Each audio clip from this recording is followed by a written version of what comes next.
সত্যি কথা বলতে আগেও বলেছি যে সত্যি গয়নার ভিডিওগুলো করে উঠতে পারি না, কিন্তু আমারও ইচ্ছা হয় মাঝে মাঝে যে তোমাদের সাথে সবার কালেকশানগুলো শেয়ার করি।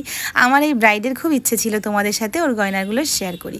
আমি ওর পারমিশন নিয়েই তবে ওর গয়নার কালেকশানগুলো তোমাদের সাথে শেয়ার করেছি।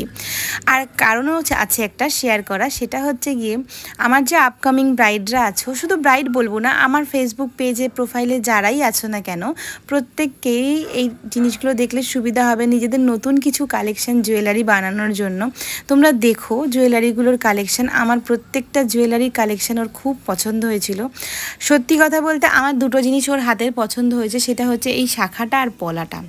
একদম আলাদা কালেকশন, মানে আমি হয়তো আগে কখনো দেখিনি, তাই জন্য আমার কাছে এটা নতুনত্ব। আমি জানি না কারদের কাছে আছে বা নেই, বাট আমার এটা ভীষণ পছন্দ হয়েছিল।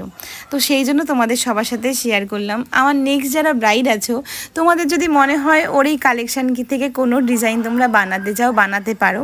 আর ওর প্রত্যেকটা কালেকশান সুন্দর, প্রত্যেকটা কালেকশান, মানে আমি কোনটা ছেড়ে কোনটা ওকে পরাবো আমি বুঝতে পারছিলাম না। আমার যেন মনে হচ্ছিলো প্রত্যেকটা কালেকশানই ওকে পরিয়ে দিই।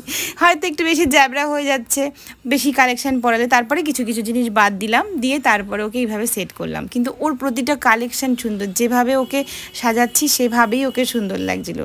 আমি আগের ছবি পরের ছবি তোমাদের সাথে শেয়ার করব।